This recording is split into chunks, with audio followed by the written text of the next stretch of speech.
Hey everyone, welcome to the What is Money show.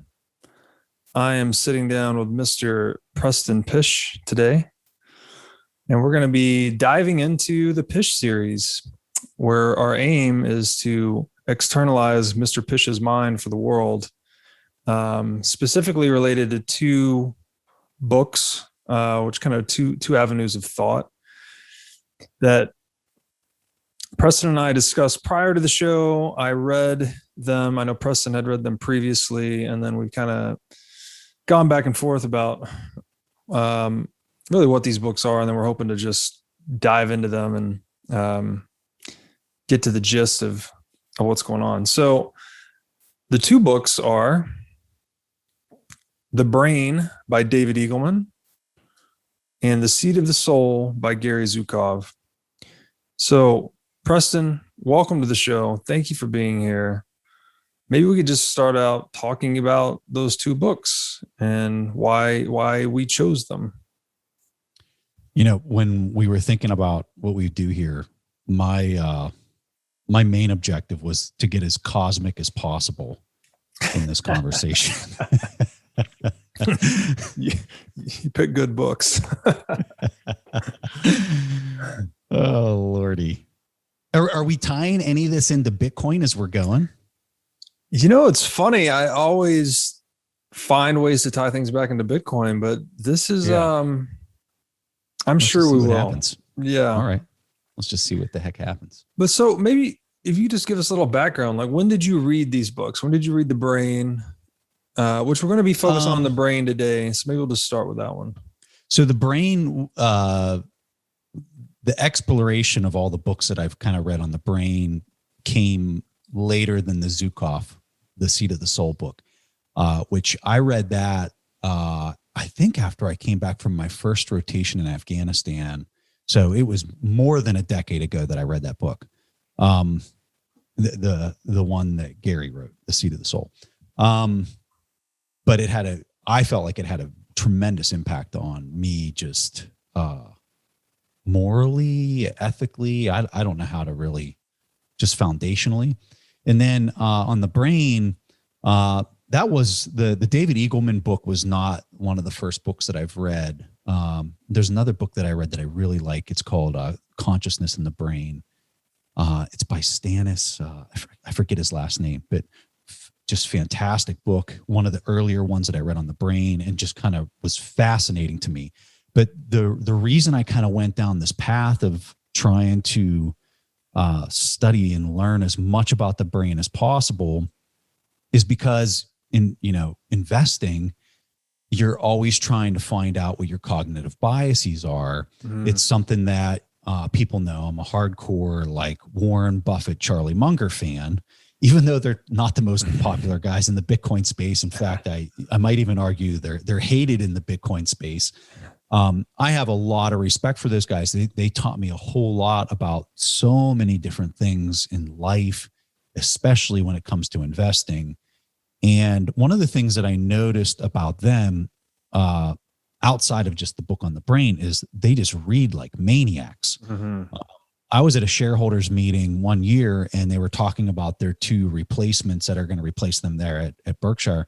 And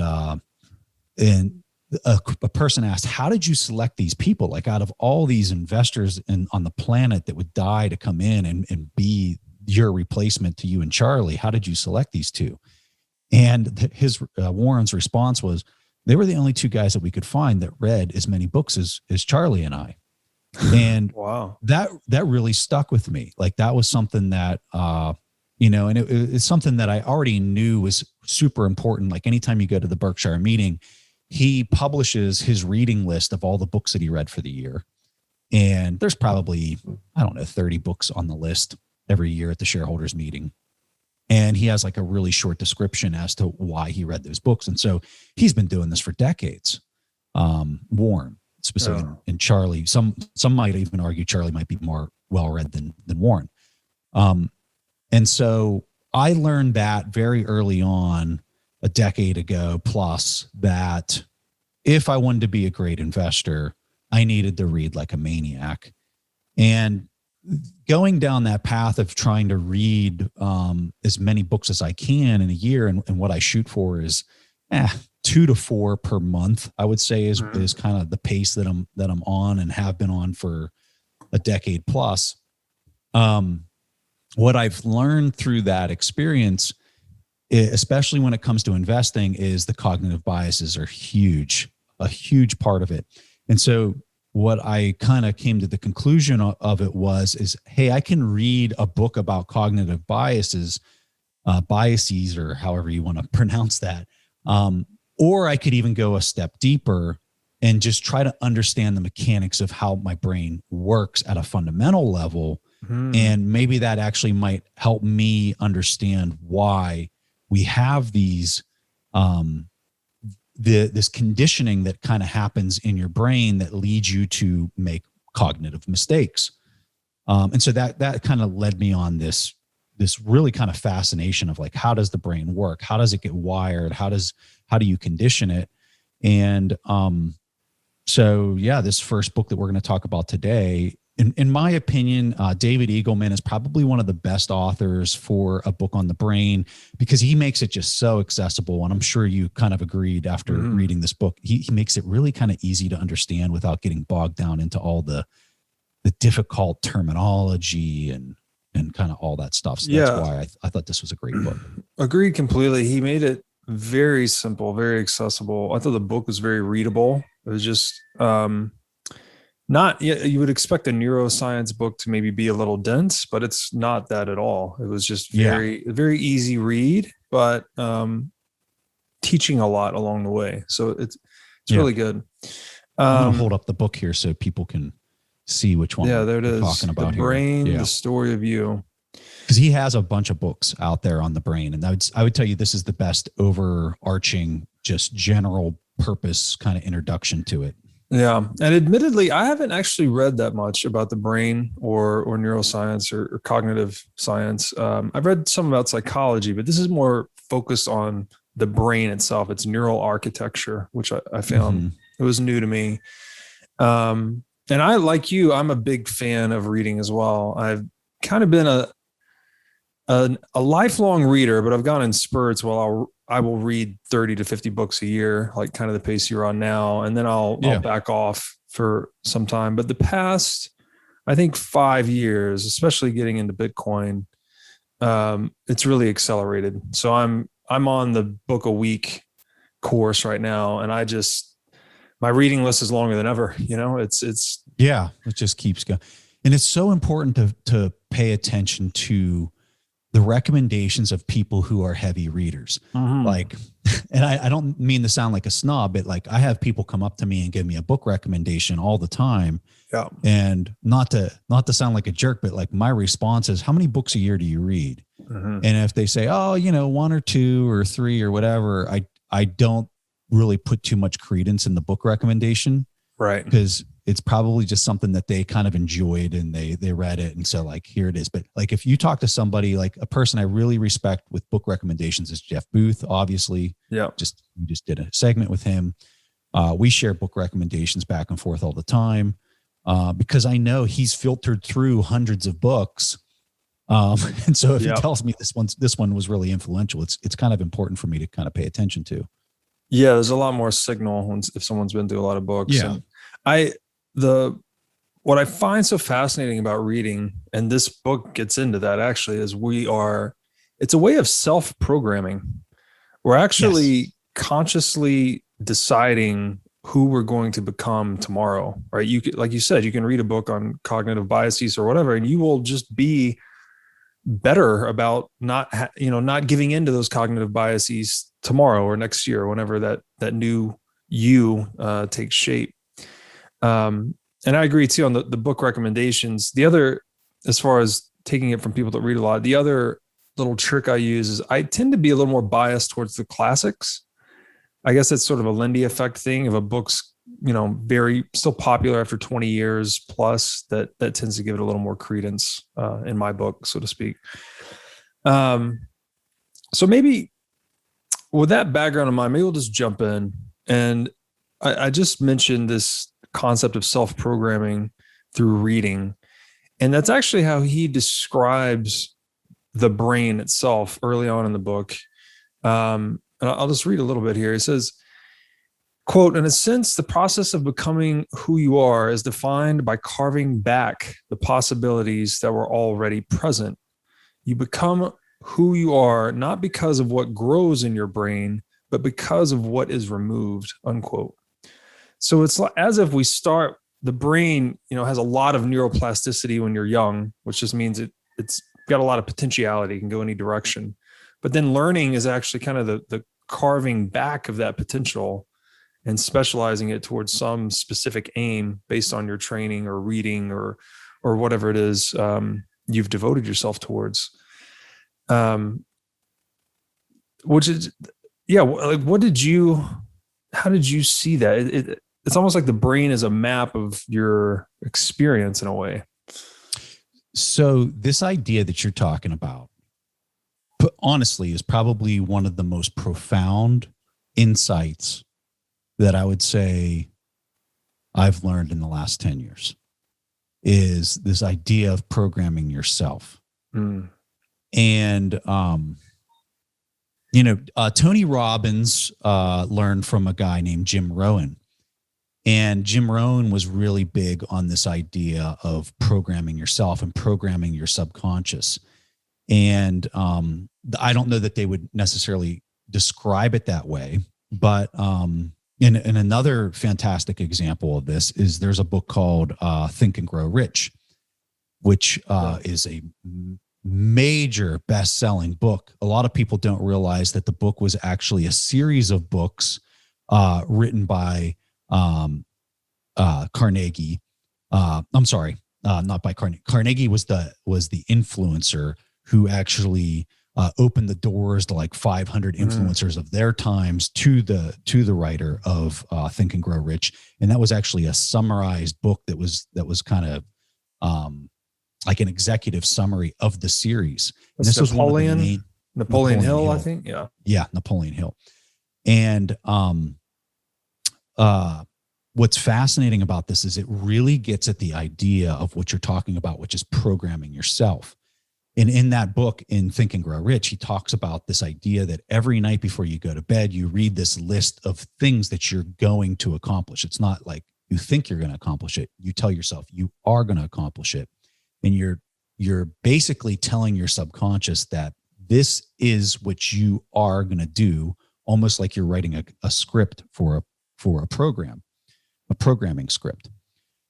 So when we start to dig into how the brain works, you have, and just so people listening, there might be somebody who is professionally, a doctor in this area or whatever. So I am not an expert in this. I just talk about the very high level things that I've read about in books, and it's meaningful to me. So I want to preface everything I'm saying here with some of this, what we're about to talk about. So you got your subconscious, and then you have the conscious area that you actually have access to, which is a very small portion of everything that's happening inside of your brain. This is, people would say this is in the frontal lobe of your brain. This is the neocortex area, that if I tell you a math problem and you solve it in your head, and I then ask you what were the steps you went through to do that, you're using that portion of your neocortex to solve that. At the same time that you're thinking about that, you have all of this activity that's happening in the background that you have no conscious access to, like zero. Like you got your brain, it's controlling your heartbeat, it's controlling the secretion in your stomach. You got neurons down your spinal cord that are controlling and making these types of decisions. You got stuff like down at the core level, the basal ganglia the basal ganglia of your brain.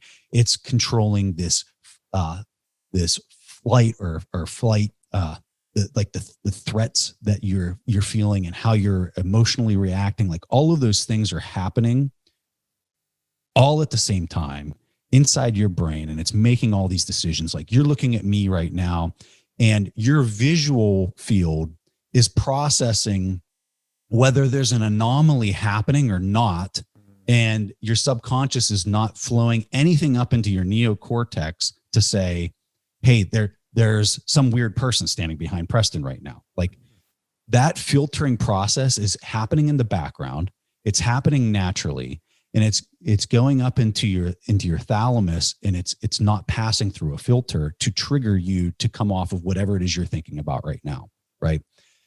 So I think that's first and foremost an important thing to describe for a person, because if you don't have conscious access to these things, you'll never think about them even being real, right? Like when you get in your car and you drive to your work or whatever, and maybe you're listening to an audiobook and it's a 20-minute drive, and you just get there and you don't even really remember making any of the turns or any of that stuff. It's because you have conditioned your brain on the route. The first time you did that route, that wasn't the case. You were looking at various houses. You were looking at certain like landmarks to help you navigate that course. But after you've done it 10 times, now you have pushed that activity. You have conditioned the neurons in your subconscious to be able to handle that entire route. And now you don't even have to think about doing it because your brain has been conditioned to do those things. So as you think about that example, and you start asking yourself, what else is going on in my brain that's on autopilot because I've done it so many times? Like when you think about the activity of just using a fork to pick up food on your plate and bring it to your mouth, the amount of neurons that have to fire in order to do that activity in a very smooth, quick, concise way, you do not think about that. That is not getting pushed into your neocortex to think about. And so let's just take that idea and talk about programming yourself. So James Clear has a book about habits, Atomic Habits. Highly, highly recommend this book. There's another one called The Power of Habits. Amazing story in The Power of Habits that the book opens up with. Talks about a gentleman. I'm sure everybody's seen the movie 50 First Dates with Adam Sandler, where he doesn't remember anything like the next day. I haven't seen the movie for a while, but it's something like that. Well, there's a real life example in the start of this book of a person who has this condition in their brain where they can't remember anything other than like in the now. But what's so fascinating about this person is as they're sitting there watching TV, and the book opens up with the story, the person's sitting there watching TV and they stand up and they go into the kitchen and they open the refrigerator and they get something out and they come back and sit down and they're there eating their food. The person who's interviewing this or, doing an analysis on this person said, how did you know, like, which door, there's like 4 doors in this room, which door leads you to the kitchen? And the person couldn't answer the question. I have no idea. Right. But they just watched the person get up and go into the kitchen and get some food out of the refrigerator and come right back. It wasn't like he opened 4 doors and the last one was, he just knew how to get there. Right. Well, yeah. What's happening is the subconscious is running the program that he wasn't thinking about. Like, it's just like his body was telling him he was hungry. He went in there and he did it. So how is something like this possible? Well, it's because you have all these programs that are running in your subconscious all day long. Now, think about how powerful it is if you're able to start shaping that in a way where you are actively controlling what programs are running back there. Because I think a lot of people have no idea how much their environment has already coded so much of this subconscious behavior that's running in the background. And this starts so early in your life. So here's another example.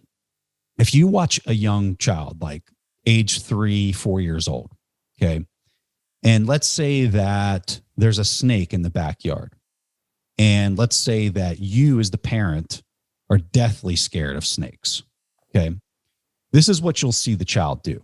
The child will go out into the backyard, and let's say the parent is in the backyard with the child, and the parent doesn't realize that there's a snake over in the corner. The child will go over there. They'll see the snake. They're not scared of the snake at all because they've never encountered it before. And this process is how a child starts coding its brain, its subconscious brain on its environment. The child will see the snake. It'll know that it's not normal. The child will turn and look back at the parent. And what the child is doing is they're trying to extract the program, the subconscious program, from the parent. And in that moment where the kid's looking back at the parent's saying, why is the child looking at me? The parent's then looking for, why is the child acting non-normal, right? The parent then sees the snake. Now, depending on what the program, the subconscious program that's running on the parent is now how the child's about to be programmed. Okay. So the parent, let's say the parent hates snakes. The parent screams, right? The shows this expression of fear all over their face. And the child now immediately says, snake, bad, scary. And that program is now, running in the subconscious of the child. Now, if you had the exact opposite, let's say the parent is a snake handler of a carnivore or something like that. And the parent maybe knows this snake, right? And the parent looks at the child with a smile on its face and kind of like this hand gesture, like, go ahead. What's the child going to do? The child's going to go up there and I'm not an expert at snakes. I have no idea what this is, right? But the child could go up there and maybe have just a perfectly fine interaction with this snake that's tame or whatever. And now that child's going to grow up or have future interactions. The next time it sees a snake, it's going to think that there's absolutely nothing wrong with that. And that's the start of their conditioning, right? Now they're going to have more interactions with their environment as they grow older, and that's going to continue to shape how those programs run in the back of the subconscious with this person. And so this is just one example of the countless examples that happen throughout a person's lifetime, right, of how they condition their brain to run in the background. It's so damn fascinating, frankly, because you start to see, and Jordan Peterson talks a lot about this actually, where we think today that most of our actions are like, I think a thought and then I carry out an action. But if you zoom all the way back to caveman times, it's like we were sort of taking action based on impulses, right? To eat, to reproduce, to find shelter, whatever it may be. And it's those patterns of action get passed from person to person, as you said, predominantly from parent to offspring, but also from one another, right? People you may work with, your friends, whatever. And you tend to become... Run with dogs, you get fleas. Yeah. Right? Like the whole, birds of a feather kind of thing, right? Yes. And we pick up these programs, all right? We whether we consciously realize it or not, we'll pick up these patterns of action and they become incorporated into our own behavior, our own patterns of action over time, such that each of us ends up being this plurality of personalities. We have all these sub-personalities or programs running in us at all times. Hey, everybody. As you've no doubt learned by watching this show, Bitcoin is the single most important asset you can own in the 21st century. And one of the most important companies in Bitcoin today is NYDIG. NYDIG's mission is to get Bitcoin into the hands of as many people as possible. One of the ways they are accomplishing this mission is by empowering banks and financial technology companies to offer their own Bitcoin products and services. As a true game changer in the industry, NYDIG is safely unlocking the power of Bitcoin for forward-thinking individuals and institutions alike. Led by Robbie Gutman, Yin Zhao, and Ross Stevens, NYDIG has absolutely exploded onto the Bitcoin scene recently and has quickly become a leader in this space. So, whether you are a professional investor looking for asset management services or a company looking to white label your own Bitcoin product or service, consider NYDIG your single source solution for everything Bitcoin. So there's a saying that we end up with this plurality of sub-personalities running in all of us at the same time. And this is what, Peterson refers to these as spirits, essentially. So like you may be inhabited by the spirit of your father, and your father may be running the spirit of his father, right? We're all passing around these programs with one another. And it's just a really interesting way to think about human interaction and relation, is that it's not all, and we may not be conscious of these, to your point, we may not be conscious. We're often not conscious of these programs. We're really just, we have these patterns of action that have been etched into our mind. I think that's the key point, which is I think that these programs that are running in the background are way more, like significantly more influential on our behavior and how we interact in our environment than what we think our conscious portion that we're playing around with and interpreting on the fly is. And if I was going to say a percent, I'm like 20% to 80%.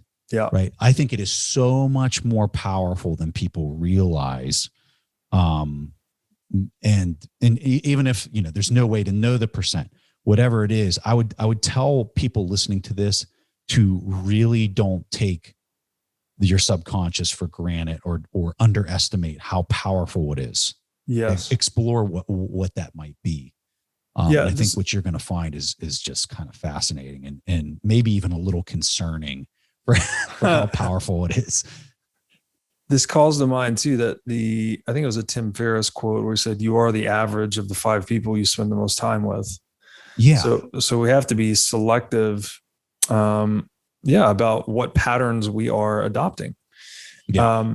And then, so to tie this back into the reading piece, we do have this power though to consciously reprogram ourselves. So we can the visual I have is like a little nozzle or aperture that we get to consciously direct that feeds information or patterns into this subconscious that accumulates over time. The subconscious ends up running the show, right? That dictates most of our action, but it's through the selective placement of this conscious awareness that we can actually reprogram the unconscious over time. And that's where, something it's super reflexive. Right? Yes. So let's just say you come up with some goal or objective in your life. And when you're looking at essays that people write when they're going to college, I think one of the reasons a lot of colleges focus on the essay a lot is because they know that if somebody had an event or some type of circumstance in their past that has shaped their worldview, and then it aligns with some type of mission or objective that they're trying to accomplish in their life, they know that there's going to be this reflexive loop. Well, maybe they don't know, but evidence would suggest that these types of people go on to do and accomplish these things because there's this reflexive loop where they've set their sights on something and they can't get it out of their head because they've had this emotional reaction or event that's shaped them in their life that's led them to want to do this thing or accomplish this mission. And then it sets up this massive reflexive loop of what they do have conscious access to, what they're programming their subconscious to do on a daily basis. Mm-hmm. And then it has this feedback loop that just keeps compounding on itself. Yeah. And the better they get at the thing, whatever it is, they tend to be more rewarded in the marketplace for that thing. So then they're getting external feedback it's very, very reflexive. I think it's a great point. And I think too if say you're learning to play piano, or, at first it's a very conscious effort. It's very slow, very deliberate. And you're actually entraining those pathways to do these things more effortlessly. And then over time you get a little faster, a little faster, a little faster. And then eventually it's just second nature, right? You don't have to think about anything. So there's a deep principle here, I think, where we're trying to make important operations, we're trying to push them into the subconscious so that we can free the consciousness up to focus on other things. And we stuff this unconsciousness with more and more programs, which makes us more and more versatile and competent in the world. So a couple things I want to talk about here. So I don't know if in the book that you read, did they talk about the sea squirts? Did you ever, is that something that I can't remember which book this is from? I don't recall. So the sea squirts is an example of why do you even have a brain, right? Because it's such a fundamental question that if you can arrive at some type of answer, it also sheds a significant amount of understanding of all the various lobes and why they're there and all that kind of stuff. So the one book that I read, it talks about this sea squirt, which is a really unique animal in the sea that at the first part of its life, I think it's a larva or some sort. Okay. It has a brain and it is mobile, and it tries to find a site where it will set up shop and attach itself to like coral or whatever to never leave again. Like it will set up shop there for the rest of its life. Once it arrives and it sets up shop on the coral or whatever, it's one of its first acts is to eat its brain. Okay. First thing it does, it sets up and then it literally eats its brain. And so this is a really unique situation that really isn't found throughout nature anywhere else in nature. And the conclusion, at least by neuroscientists and some people that have written these books, is that when you think about a brain in an animal or human or whatever, it's to allow them to have dynamic programming beyond what the DNA can satisfy so that it can handle a dynamic environment. Okay. So think about a human being. Like, I don't know where you were born and raised, but I suspect that's not where you're at right now. That's right. Okay. So you've lived all these experiences. You've gone to all these different places. You've been confronted with situations that have been life-threatening situations. I know I have. And I have a brain that has allowed me to handle that dynamic input of data to the senses that I'm equipped with: eyes, ears, nose, the cochlea in your ears, right? You've got so many more senses than 5 senses. Like, you could just go into the stomach alone and you got so many dang senses down there, like sensing the types of food, the molecules. Do I need to secrete this type of acid or this type of base to decompose? Like, I mean, dude, it's just insane the amount of sensors that are happening inside your body, constantly processing this and then feeding it to all these neurons clear down your spine up into your brain. And then your brain is making all these decisions to like do this, and you have no access to any of this, right? So when we think about that, and why do we have to be able to basically write dynamic code on the fly? And more importantly, as we're living this environment, and anytime I see a red light, I just immediately stop subconsciously, whether I was actually even realizing I was coming to an intersection or not, is because my brain is optimized. Everybody's brain is optimized to push as much as possible back into the subconscious so that I can handle in the frontal lobe more capacity for dynamic data that could potentially be an opportunity or a threat to my body, so that I can continue to dynamically operate in my environment, right? That's why we've got our brain. So when you understand that, that why, which is the big why, right? If we're going to zoom out to like a 50,000 foot view, that's the real why.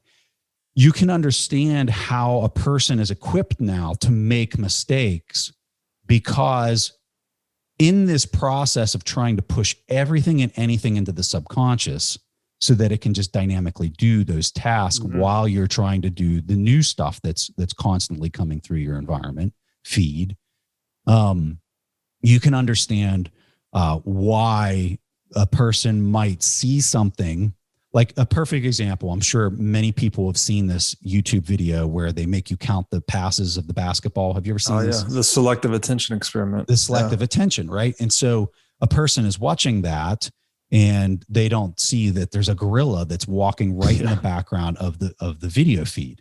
And so like, why is that happening? Because the person was told to count the passes. Yeah. And your brain is optimized, especially in the part that you have conscious access to only have, when you're really paying close attention to things, that you're turning off this flow of data that the subconscious is trying to feed through the thalamus up into the area, up into your neocortex. It's trying to flow this data up there, but your heart's, where you're doing the conscious access, you're pushing back and saying, no, I have to stay like hyper focused on this. I got to count the number of passes. Right. Yeah. And so you can see how these hiccups and these mistakes can happen in the way that you're processing the data feed.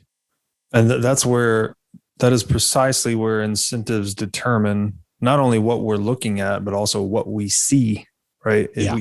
We at a neurological level, we will not see the 6-foot gorilla waving his arms in the middle of the frame.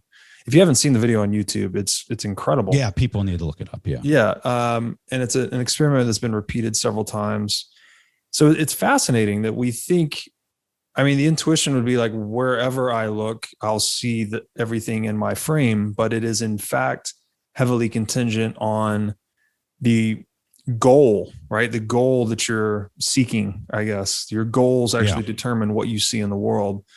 And which, again, jumping back to Peterson again, because I'm a big fan, but he's saying that if you determine in your life you're not where you want to be, one thing could be, hey, maybe you took a wrong turn, you did something wrong. Another thing could be, maybe you're valuing the wrong things. Maybe you're actually aimed the wrong way.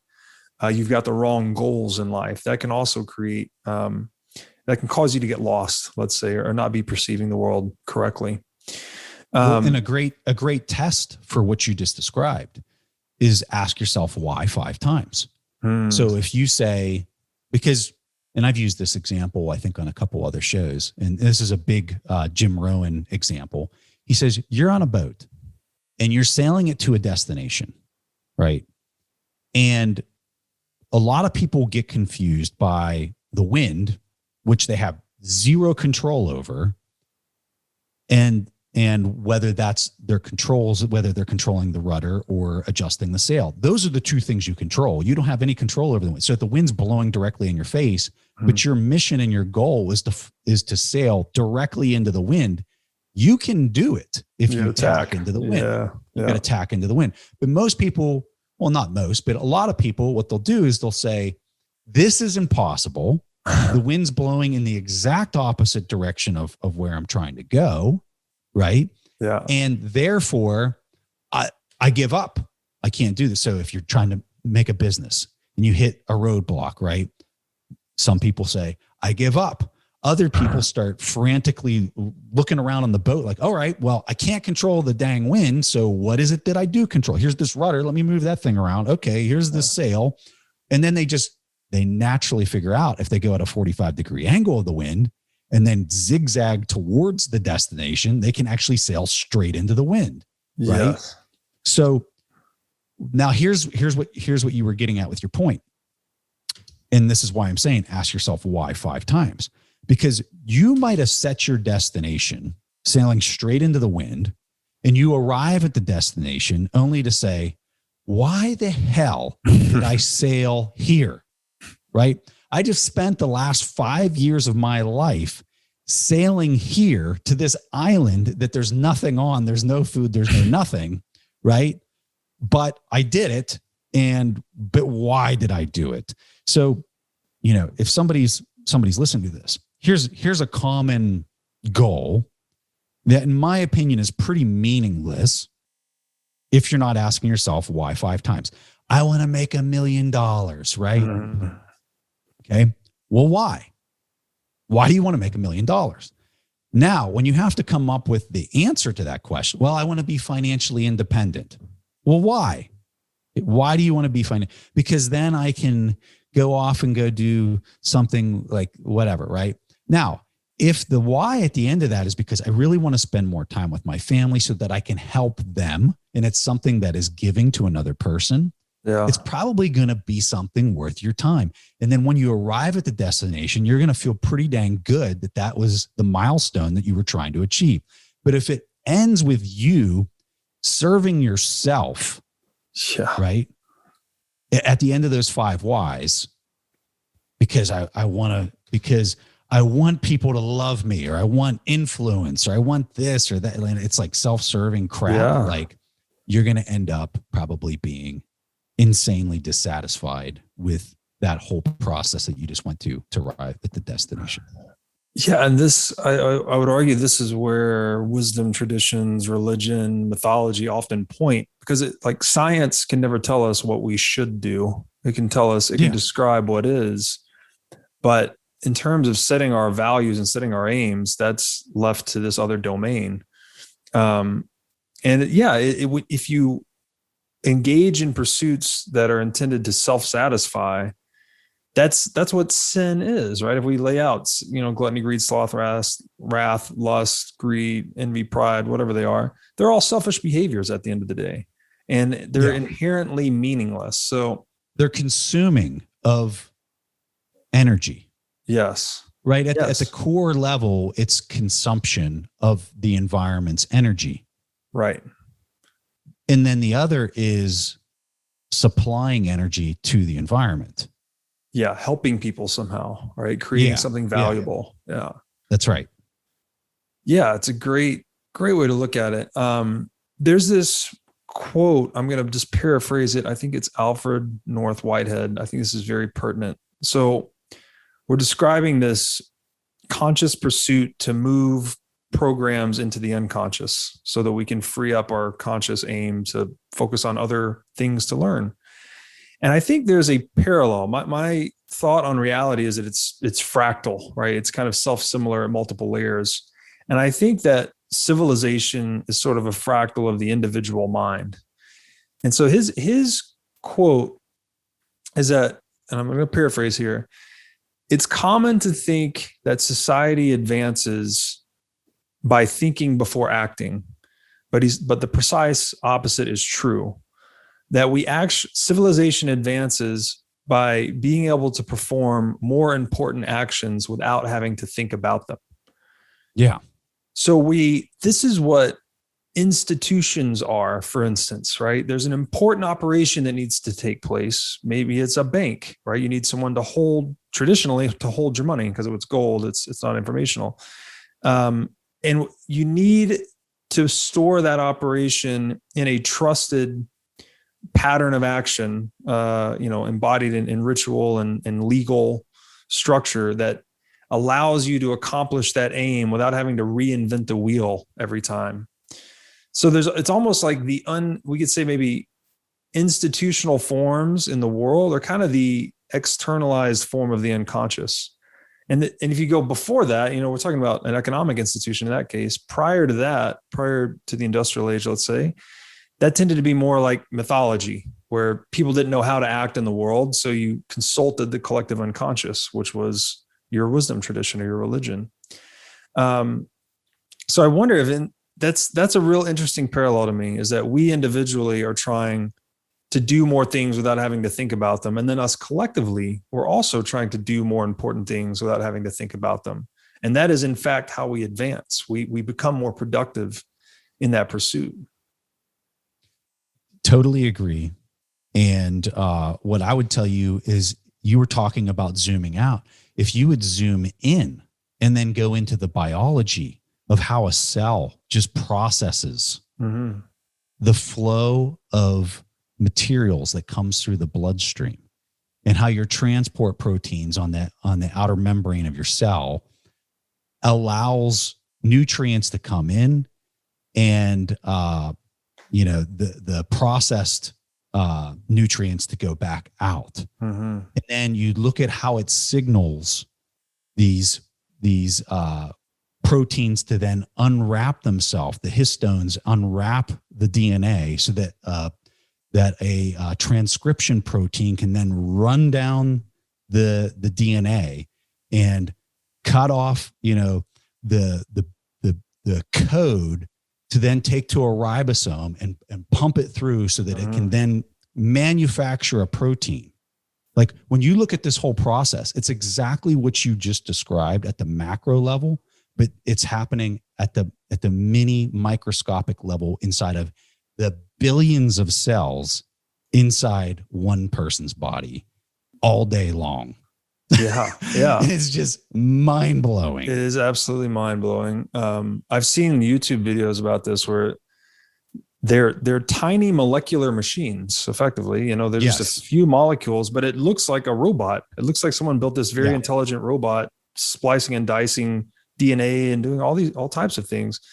And so it's as if we have, these hyper specialized little machines within us. Yeah. And in a way, we're kind of, each one of us is a market in and unto ourselves. The whole, like we're a city of organisms, right? Each of us. Dude, if a person takes the time to really dig into this and try to understand the big picture of just like how a cell functions and the queuing and the chemical reactions that are taking place that are reflexive, again, at this level, you would look at that and say, that's alien technology. Yeah. Like there's no way in hell like that is even possible for even at the mitochondria level, right? As it's manufacturing ATP, right? The building blocks of the currency of the body, the energy currency of the body. Yeah. And you're just looking at that process inside a mitochondria, which has its own DNA, which is different than your personal DNA. Mm-hmm. It's totally mind blowing, dude. It's nuts. Really yeah. I just can't help but think in this fractal pattern where you see it at the biological level, you see it at the individual level, and then we see it at this collective level as well. And so here's the cosmic part. What happens if it's outside of right, in a universal level? And right? How does that fit in? Here's a great quote by, I'm not sure what his role is. His name's Carl Friston. He has a number of really great talks online. You can look it up, but he has this quote. And this is in regards to, if you've ever seen a picture of a brain up close, the neural pathways, and then you see a photo of the cosmic microwave background, which is the echo of the Big Bang. It's basically the furthest reaches of the universe. They look almost identical, right? It's truly scary. And he has this quote, and he goes, quote, "The anatomy of any system has to contain within it a model of the environment in which that system is immersed," unquote. Mm-hmm. So it's as if our brain, at a very fundamental level, looks almost exactly like the universe at the most macro level, a level that we could never see, we could never hope to see before the invention of, modern telescopes and whatnot.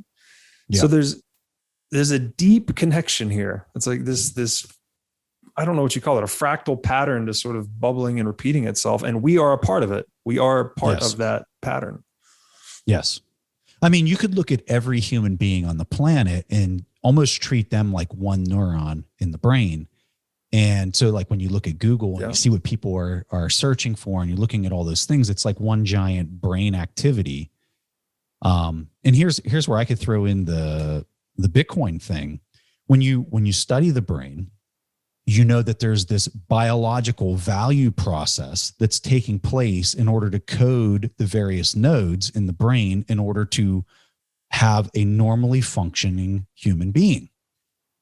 There's this amazing story. I don't know if it was in this book or not that we're talking about, but I think it was in this book.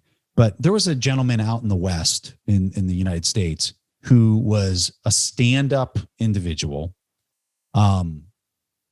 Had pretty much done everything right in his life, was a model citizen. And he went on like a shooting spree later on in his life and killed a bunch of people. Was it in this book? Yes. Yep. I think so. So correct me if I'm misstating any of this. So anyway, when they went, everyone did not understand it. Like the neighbors, the family, they're like, what? Like, it makes no sense that this person would go on a shooting spree. Well, they go back to the person's house, and the gentleman had literally written letters. And he said, I know there's something wrong with me that was not here 3 years ago. Mm-hmm. I'm having these desires to kill people. And nothing like that had ever been a desire of mine ever before. And I'm scared that I'm actually going to start acting on this. If I would ever act on this, and if I would ever die, please examine my brain to try to understand if maybe there was some type of disease or tumor or something that has caused me to function differently. Well, lo and behold, they did do this. And they analyzed his brain.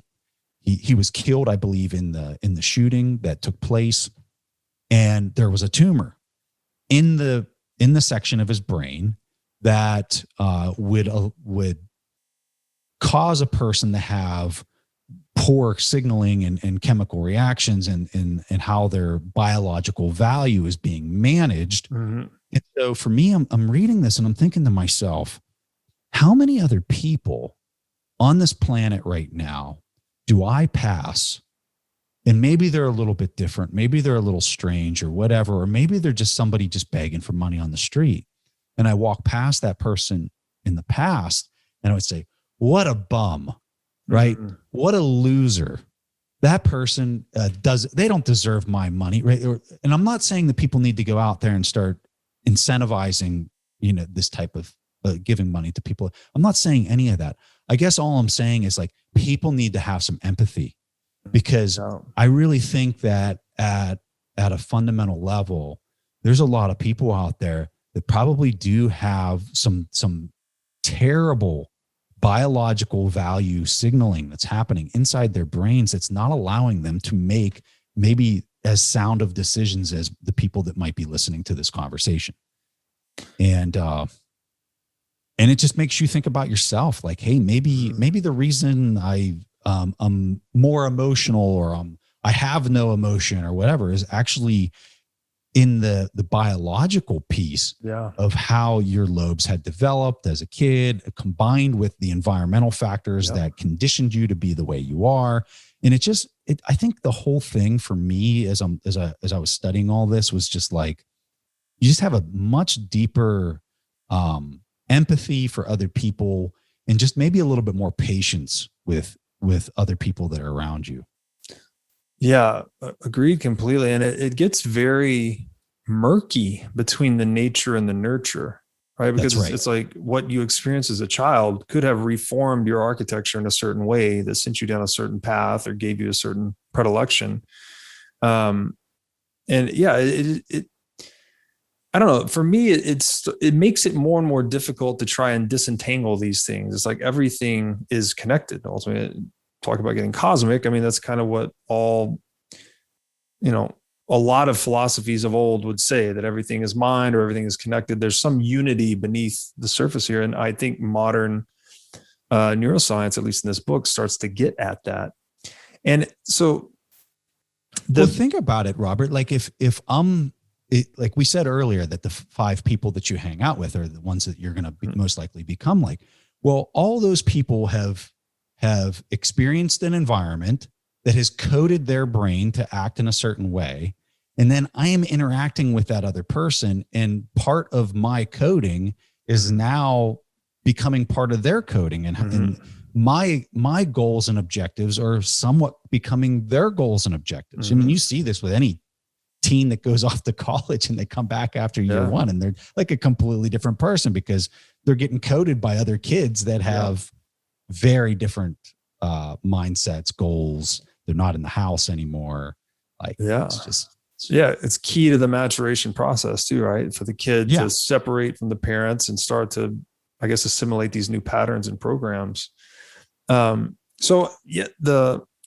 I'm just going to throw this out there as probably like a general background for the rest of our conversation here, is that if there is this fractal structure to reality, which I guess we're kind of making an assumption there is, but if you look at it mathematically, there is in many, many aspects of nature.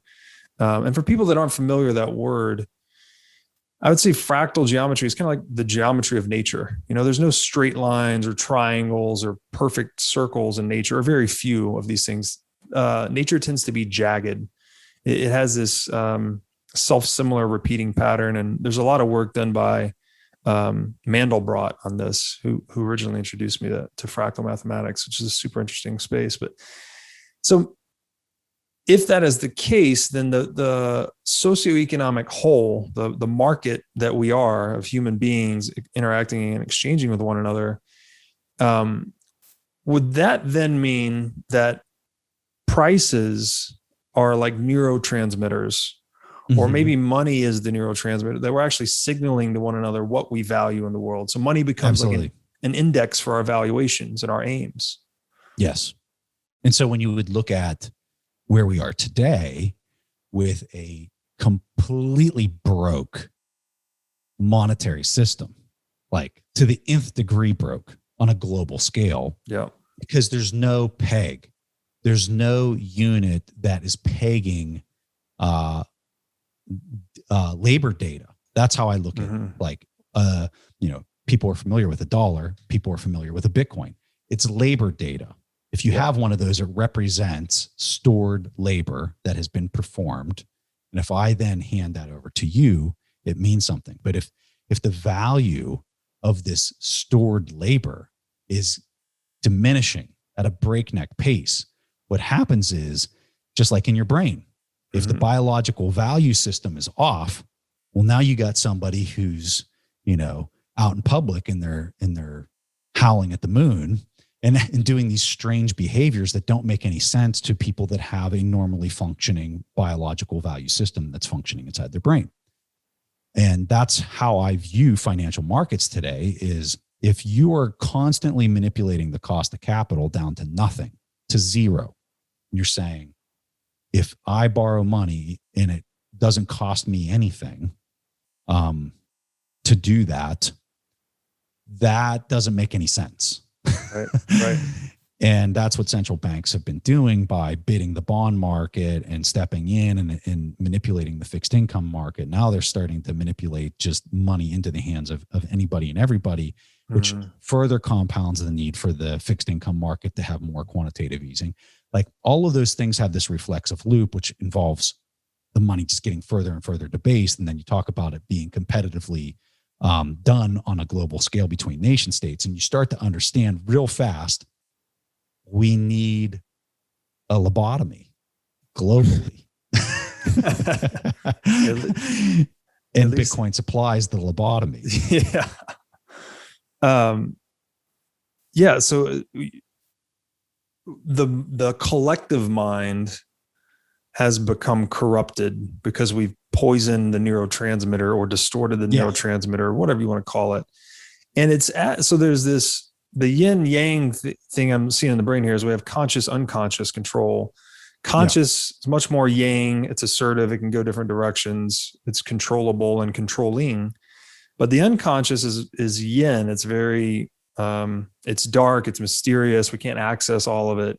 It's much more encompassing than conscious awareness. You can maybe store a phone number in your head and your conscious awareness. Your unconscious stores everything else, like just infinitely more, basically. So is it then in that collective domain, it's almost as if the conscious aspect, maybe that's the state where it actually tries to consciously contradict the market at times, where it's like the market's selecting this, but the state would step in.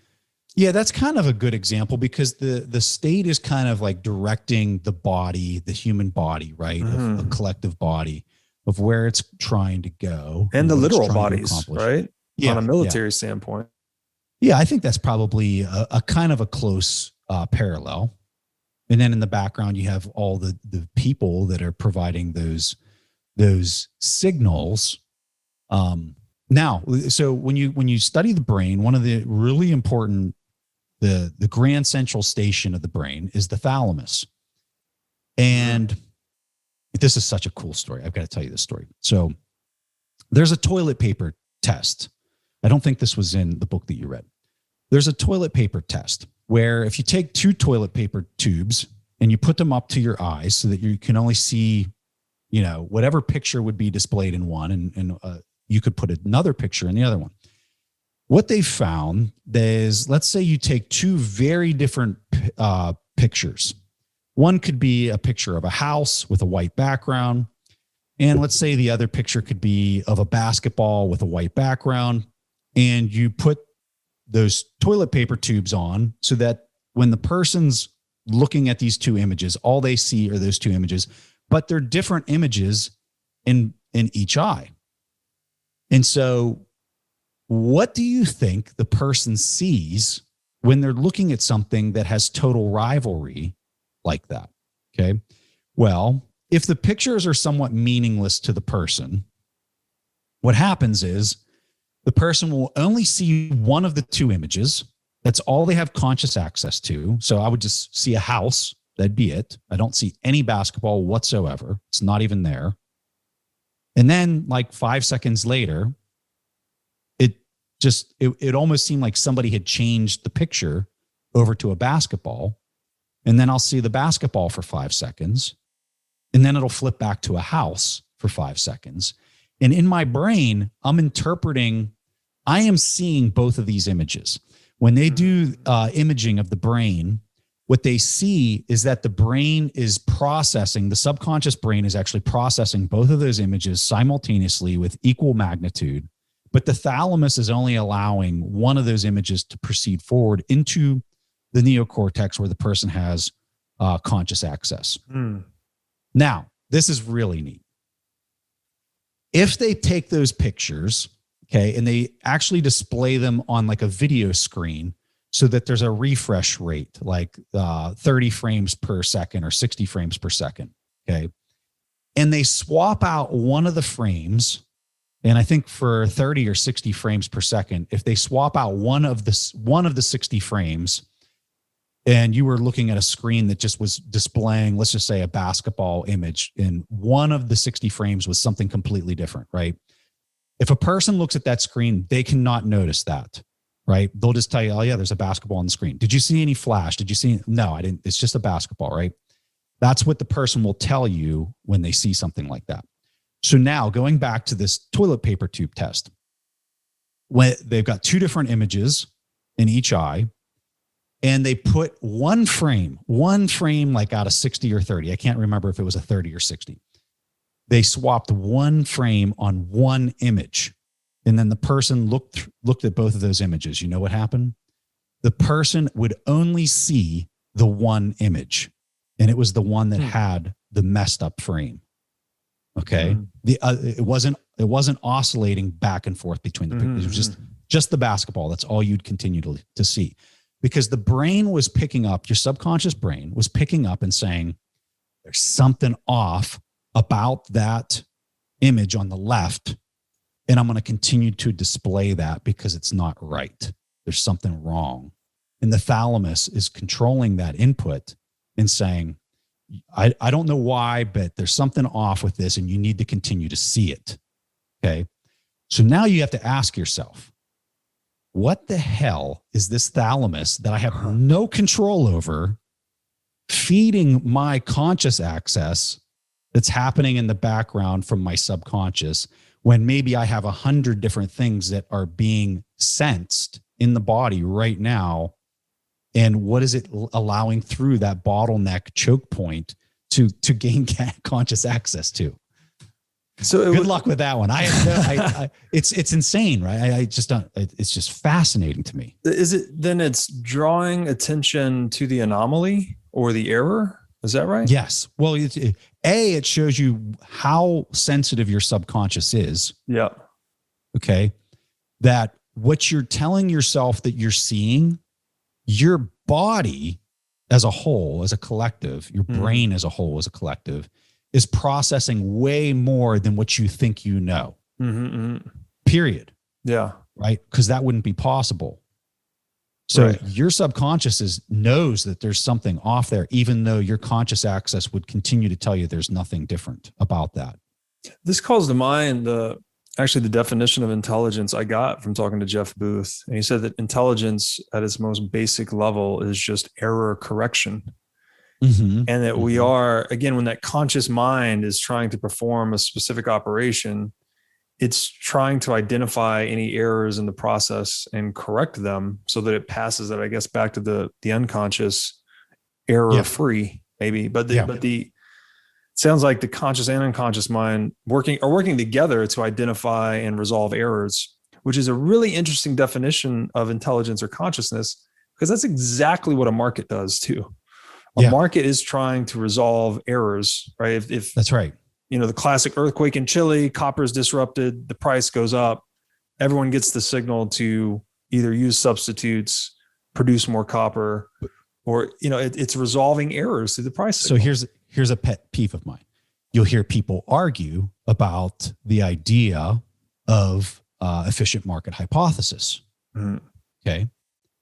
We can look at the brain, and in the example that I just provided, if you believe in an efficient market hypothesis, you say, well, that's impossible. The brain can't make that mistake. But we know it's making the mistake. Yeah.